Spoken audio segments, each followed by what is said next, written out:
Hello, it is week 2 of NaNoWriMo. I'm hoping you can hear me. I am standing outside on my balcony for a reason because I am filming this intro on Saturday afternoon by this point.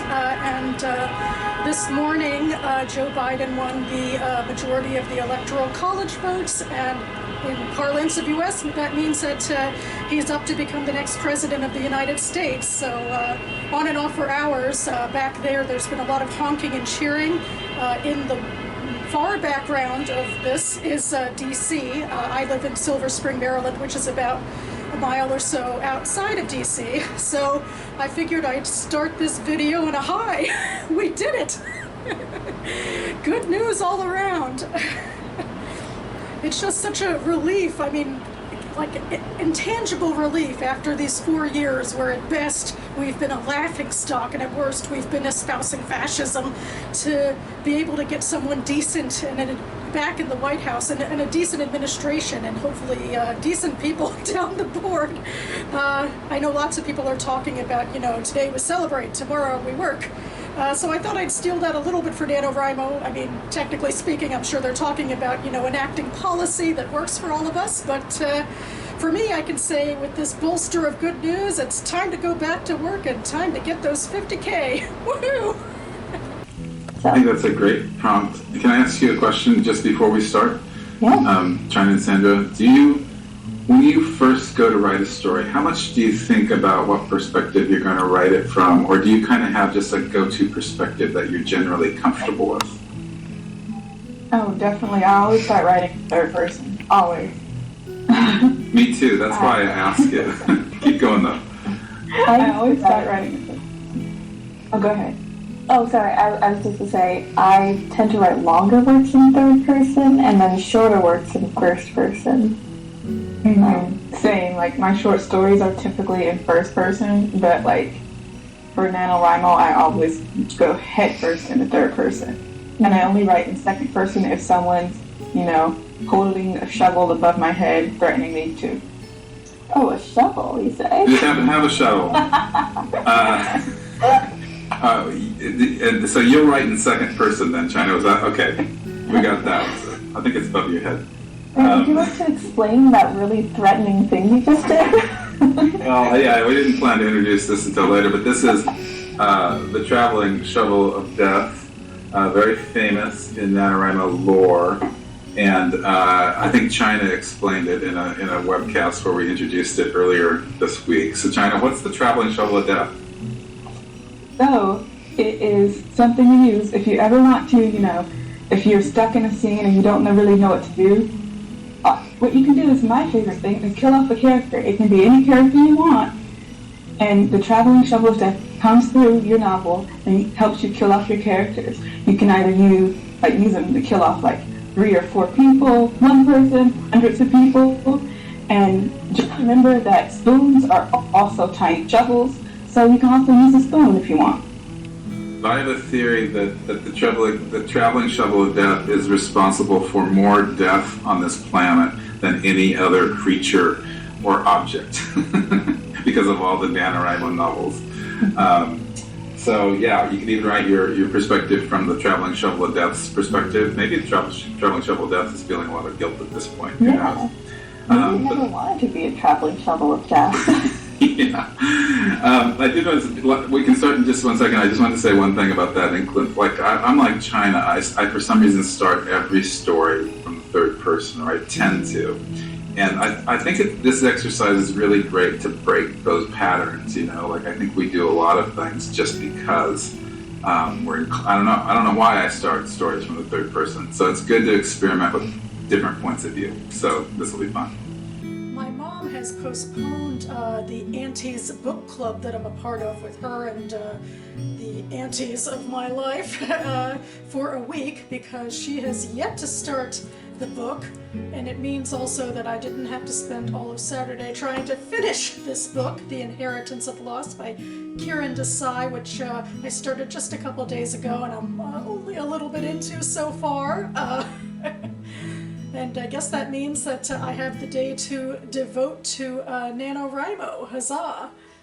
I do want to keep up with my reading as I've been able to do these past couple of years, so hopefully in the next few days I'll be finishing this book. I'm liking it so far. I'm seeing that it was a Man Booker winner back in 2006. It has a sprawling sort of sense to it, even though there's only a few characters, but they're from different caste systems in India, and one of them's in America, and so forth, and we have different generations. I think it'll be interesting discussion, perhaps a little different than some of the other books that we've discussed so far. It just feels like it's more up my alley than a lot of them, so hopefully that feeling will grow as I continue to read, and we'll discuss it next weekend, I suppose. But in the meantime, back to writing. You guys did awesome. I'm just so glad you guys are here. We had a great time. It was an honor hosting you guys. So if you are looking to spend more time with me and get to be a part of live streams I host, check out my channel. It is Shay with the Hobbies. I will put the link in the chat. Also, but before I go, you know, I'm one of those people that I like to leave people with like positive thoughts to think about and whatnot. So I'm going to leave you guys with a quote, and it says, "A goal is not always meant to be reached. It often serves simply as something to aim at." It's a quote by Bruce Lee. And I want to leave you guys with that before we get out of here, just because NaNoWriMo can be extremely stressful. It's 50,000 words in 30 days, right? But the fact that you're even right here attempting it right now is nothing to frown at. You guys are amazing. You are doing amazing. You guys have got me geared up. Like, this is all the writing I've done today. And I'm like, you know, it's only 3 o'clock here. I could write a couple thousand more. That's me, like, totally being ambitious, but I'll try. Yay! I'm so glad that I got to be here with you guys. You guys are awesome. I hope you guys have a fantastic rest of your day. It has been awesome sprinting with you guys. If you want to find me on NaNoWriMo, I am 50SO Shay. Definitely feel free to send me a buddy. I want to get all the words. I want to get all the words. So, you know, all the people who can help and encourage me, I'm here for it. All right, you guys, have a great rest of your day. Bye.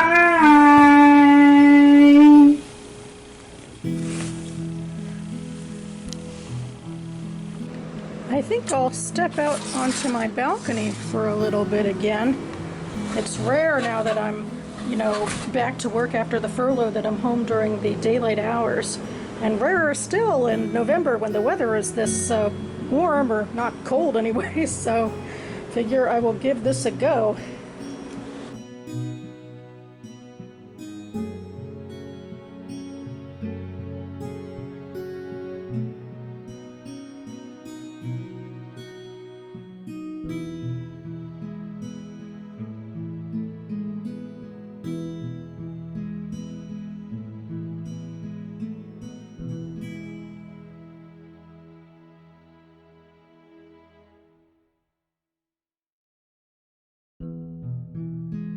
Finished Havruta study with my Havruta partner.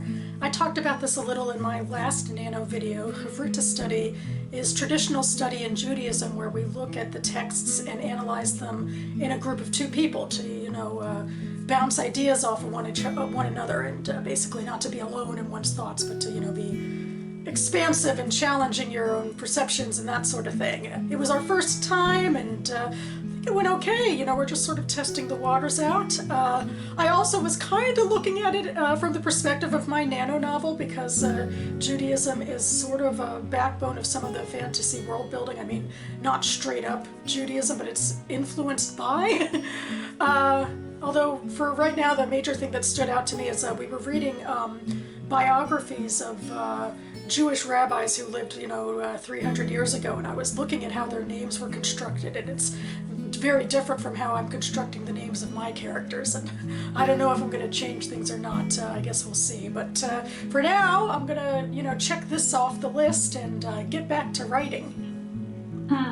We had someone way at the beginning who was asking, I'm never going to be able to find the comment again, but they were saying that they're doing illustrations for Nano, and we're wondering if we had any tips for how to count for illustrations.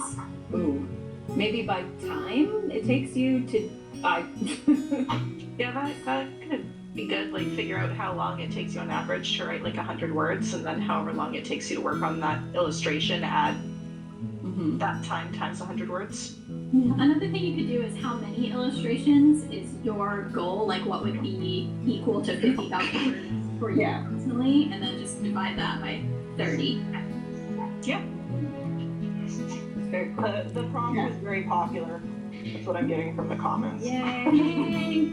So our next playlist prompt is "Oops, I did it again." Yours, obviously. So your character makes some kind of mistake that they have made before in the past. Maybe this time, though, the outcome is different. Maybe it's worse. Maybe it's more drastic. However you want to interpret that. Again, if you want to use that prompt, that's awesome. If you don't pressure yourself into it. Do we want to go now, or do we want to wait another 5 minutes and answer some questions? What do we think? Let's just go now. Okay, the discussion section. Perfect. We're here tonight. Let's do it. I will put my timer on. Is this 15 minutes? 15 minutes. Everybody mute yourselves and go. Good luck. So I'm thinking a bit about writing my fantasy project now and how much it sucks. How I think in a vague general sense I'm still excited by my story idea, but the actual mechanics of sitting down and writing first draft words are pretty painful. It's a bit of a slog to get through, and I think it has to do with my writing style. I mean, I don't have the capacity or probably the information at hand to write the sort of prose that would be acceptable, which I guess is okay for a first draft. But basically I'm thinking of the writing that lures me into, especially a fantasy story, all of that lyricism, and an alien world even, because I love epic fantasy and I'm writing epic fantasy. But I can't get into all that right now. I'm thinking of a scene I wrote where my main character, Shauna, was in the High Priest's office or apartments, and I was realizing as I was writing it, I really need to sit down and do some deep research into how I really want this place to look so that it feels alive. But in the moment, I just have to get the words out, I need to get 1667 a day, or that's the goal anyway. So I just need to sort of hammer out sort of the basics of the story, or what comes to me most naturally, which is really about revolving around the feelings of the characters, like, way too much. And like just basically saying it in all of those horrible, rough words rather than letting the scene setting evoke the emotion of the scene. I just have to over and over say, Shauna's repentant, Shauna's feeling awful. Maybe that's another reason why I'm having some trouble right now, because we're definitely in the dumps for my main character, and it feels like it's going on forever, but hopefully sooner or later it'll end, and I'll move on to the next plot point. And I am pretty much staying in line with my plot points chapter by chapter for this act, so that's good. So, yeah, it's just interesting to think about, like, the process of writing and the process of drafting and where you start. And how I know I need to sort of forgive myself for the fact that this isn't great writing because it's a rough draft, and what I really need to do is just hammer out a feeling of what the scene should be, and sort of the emotional beats and the physical beats, and then I'll be doing a lot of revising. But that's not this month's problem. Just finished the book that I'm reading for my book club with my mom and my aunties. Our most ambitious one yet, I would think. This is The Inheritance of Loss by Kiran Desai. It largely takes place between, I guess, the 30s, but more so, I think, the 80s.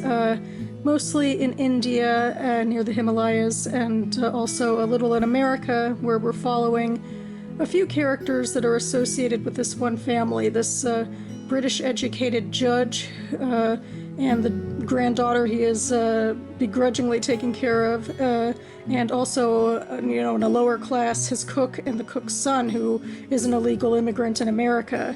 And a lot of what Desai is trying to do in chronicling this family is chronicling the legacy of colonialism, really, and of, illegal immigrants who largely come to countries like the U.S. because of colonialism, the after effects of it.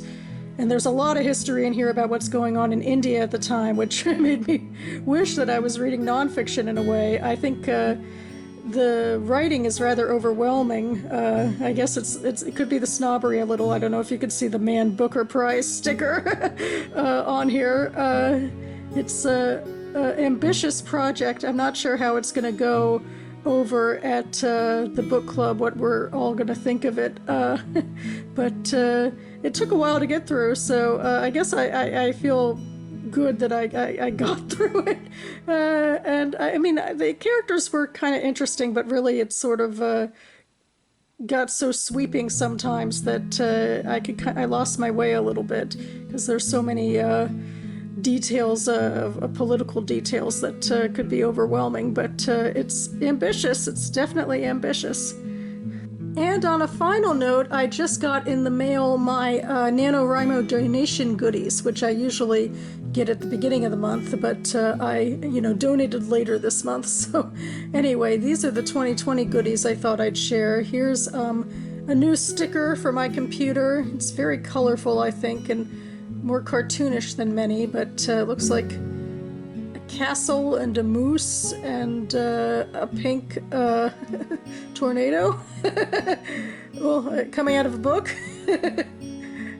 And then here is the annual bookmark with a little bit of the design that you could see online for a lot of the icons and such, with the brick background and the yellow font. Maybe I'll just overlay the text because it's hard to see it, I think, at this sort of angle, but I'll let you know what this says. Hopefully it should be inspirational for all of us approaching the midpoint of NaNoWriMo. Huzzah!